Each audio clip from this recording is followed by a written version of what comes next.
So ito ang ating nahuli. So apat na malalaki. Ayan. So apat na malaki, hindi nalugi. So yun, thank you muli sa biyaya na galing sa dagat. So may pang-ulam na naman. So magandang araw mga mates. So ngayong araw nagpaplano tayong mag-fishing. So gusto ko lang ipakita sa inyo mga mates yung mga ginagamit ko sa pag-fishing at inire-ready ko na rin para mamayang gabi. So ipakikita ko sa inyo ngayon yung mga ginagamit ko sa pag-fishing. Ito yun mga mates. So pag-fishing ko mate, gumagamit ako ng number 3 na hook, yung mas matigas siya na DX point na medyo malaki yung pagka ng hook niya, malaki na talagang matulis siya. So dalawang klase ang ginagamit ko na hook. Meron size 3 din ng Maxi Strike. So size number 3 din, kaya lang medyo maliit yung hook niya. Nakikita nyo medyo maliit siya na stainless yan. So gumagamit tayo ng sinker na Maxi Steel din na 4 ounce ang bigat. Ito 4 ounce ang bigat niya, na meron siyang sa dulo na isasabit mo na lang siya. Ayan. So ready natin. Meron tayong kutsilyo pang ng isda. Meron tayong pangtanggal ng hook. Ito nakikita nyo, pagka yung hook nasa loob na ng bibig ng isda, mas magaling meron tayong pangtanggal. Meron din tayong ito pang cut ng mga matitigas na bagay, lalo na kapag hindi natin makuha yun, ikakat na lang natin. Yung ibang hook kasi kuminsan masyadong malalim. At saka ito, ginagamit ko rin ito pangkat ng mga palikpik ng mga isda na mga matitigas. Yun. At syempre ito yung ating mga naka-ready na mga ginagamit na mga hook natin. Laging ang ginagawa ko mga mates, nagre-ready ako lagi ng mga ganito na, at least pagka on the spot na sa fishing na, ginagawa ko sa kanya, kapag nakahuli ako ng isa, tatanggalin ko yung sabit doon sa mga sa fishing line ko sa main, tapos papalitan ko ng para palit ng palit para mas mabilis, lalo na kapag ang mga isda nandyan na. So gusto nila yung laging nandyan, kaya mabilisan ang kilos, madaling magpalit. So yan. So meron tayong ginagamit na stand mga mates. Ito yung stand ko na tinutusok ko lang siya sa buhangin o kaya sa lupa, para pag nakatayo siya, doon ko lang inilalagay yung aking fishing rod, para at least laging kitang kita lagi natin yung fishing rod natin. So ito ngayon yung aking ginagamit na fishing rod mga mates. So ito hindi naman kasi maganda ang ating gamit na fishing rod, pero garantisado namang matibay siya. Yan. So yan. Ito yun. Mahaba, dalawang putol siya. Tapos nakikita nyo mga mates, meron ako nakalagay dito na glowing in the dark, na kapag gabi madilim, so ito kapag inano mo, maliwanag siya. So alam mo kapag hinila ng isda, gumagalaw to. Yan. So ang gamit nating fishing rod mga mates, ito Crossfire high performance fishing at hack na yan. Yan. So garantisado yung fishing rod natin, napakatibay. At gumagamit tayo ng Maxi Strike na na fishing rail. Maxi Strike 6,000. Tapos ang ating fishing line ay Shimano na 80 pounds.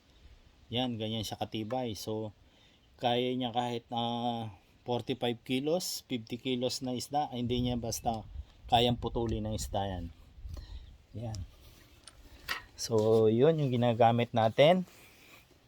So meron tayong ito, yung pantali sa isda, kasi ang ginagamit kong bait mga mates ay anchovies. Ito anchovies ang ginagamit ko. So ito, yung isang piraso, hinahati ko lang siya. So kapag hinati ko siya, ginagamitan ko nito, tinatali ko para hindi siya makawala sa pinaka-hook talaga. As in, tinatali ko siya. Ito naman, ano lang naman siya, maliit lang. So ito yung ginagamit kong panali. Meron din tayong gamit na gunting para mas madaling tanggalin yung ibang tali. At dahil siyempre, pagka night fishing, meron tayong mga nakareding mga ilaw. Ito, mga solar panel na ilaw. Ito yung ginagamit natin. Malakas to sa gabi. So dalawang klase yung ginagamit kong ilaw mga mates. Meron pa akong ito, napaka-importante. Ito yung ginagamit ko sa ulo ko, inilalagay ito. Yung headlight lamp ko, na ito ay ang tatak niya, yan, smiling shark. So maganda ito mga mates. So kahit malayo, pwede mo siyang i-zoom ng mas maliit, mas malayo ang abot niya. Pwede mo ring ipalakihin yung niya, yung liwanag niya, yung range na sakop ng liwanag niya. So napaka-importante nito. So yun, ginagamit natin. Meron din tayong styro, just in case na may marami tayong huli, nilagyan natin sa styro. At saka yung bucket natin na maliit. Ito, may bucket tayo na maliit, yan. So yan, nakikita nyo. Yan yung mga ginagamit natin sa pagpipishing. At ang napaka-importante mga mates, ito yung ginagamit ko na yung suit ko pagka lulusong ako sa tubig. Meron akong ginagamit na waterproof fishing wider. So yun, hanggang dibdib dito, hanggang dibdib, kahit lumusong ka hanggang dibdib, ang tubig hanggang dito, hindi ka mababasa. So kadalasan, syempre pagka high tide, medyo mataas ang tubig. So mas magaling yung may suot ka na ganito. Ito siya mga mates, yan ang ginagamit ko. Yan ang suot ko. Na kahit malakas ang alon o kahit malalim yung tubig, pwede kang lumusong, hindi ka mababasa. Napaka-importante niyan. So yan. So yun yung ating mga ginagamit pang fishing. Yung fishing rod natin.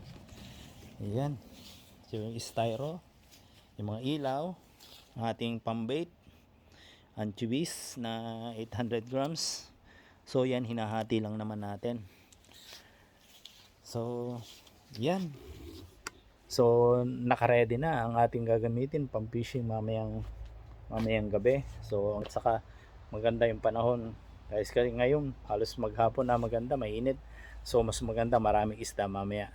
So yun mga mates, so abangan nyo ako mamaya sa pagpipishing at samahan nyo ako para makita nyo yung pagpipishing natin mamayang gabi. So for the meantime, pinuputol ko muna itong video at see you mamayang gabi. See you.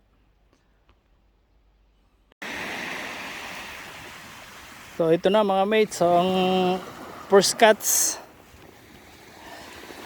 Yan. So ito ang unang huli natin. Malaki siya.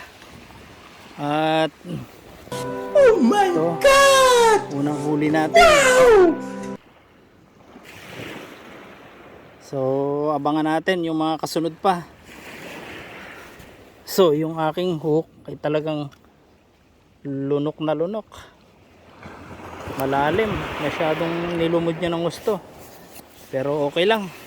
Ang laki naman niya mga mates. So yun, first cuts natin. Ayun, gumagalaw pa. Ito. Yan. O dito, baka tumalon yan, no? Patagilid dyan na, patagilid ha. Kapag ganun yung pwesto. Opo.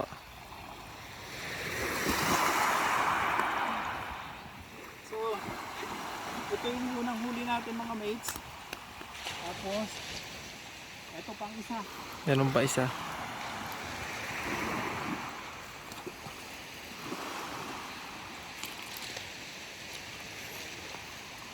So, Pa isa.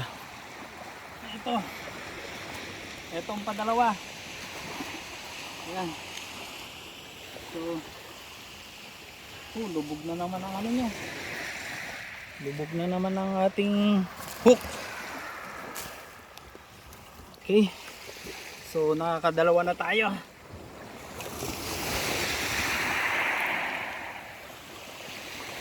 So magtatanggal muna tayo ng hook kasi ang spare natin lunok. So yun, nasa loob yung hook.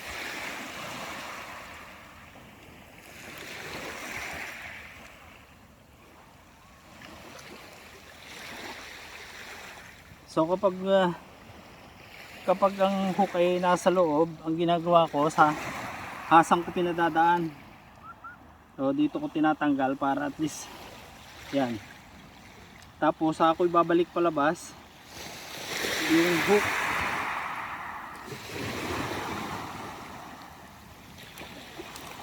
Yan. So natanggal natin yung isa. Punta lang. Magpapain muna tayo. So parang napulupot yung ating ano ah.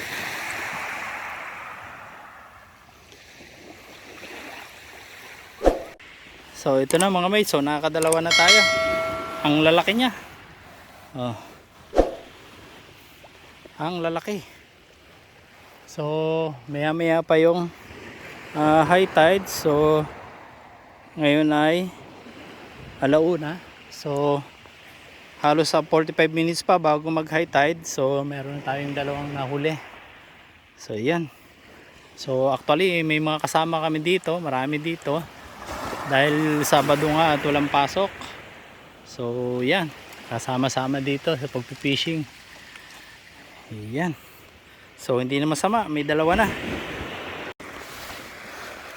So ayun mga mates, so pang tatlo, ang laki pa rin. Tapos may isa pang hiling o isang kaway na medyo maliit.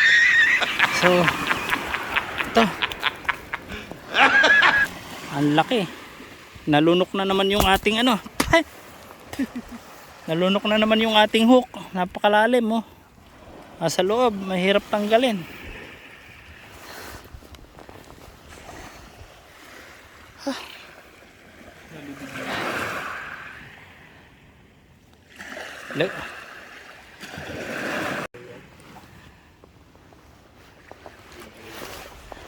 So ito ang ating nahuli. So apat na malalaki. Ayan. So apat na malaki, hindi nalugi. So yun, thank you muli sa biyaya na galing sa dagat. So may pang-ulam na naman. So ayun nga, at kami natapos na, tuwian naman na. Ayan, ito mga kasama natin. So medyo may liwanag pa rin ang kalangitan. So yun, uwi na. So yun nga mga mates, so nakauwi na ako at hindi naman nalugi ang ating lakad at nakasurvive na naman. So libre na naman ang ating pangulam. So muli ako'y nagpapasalamat sa inyong wala sawang pagtangkilik sa ating munting YouTube channel. At pakihit na rin po ng notification bell at pakisubscribe na rin po para maging update kayo sa mga video na gagawin. So ngayon nandito na ako sa bahay at so yun, so papahinga muna tayo at bukas linisin natin yung ating huli. At so dahil medyo madaling araw na, kaya tulog muna tayo mga mates. So muli maraming salamat. So bye bye na muna. Bye bye, see you on next vlog. Bye bye.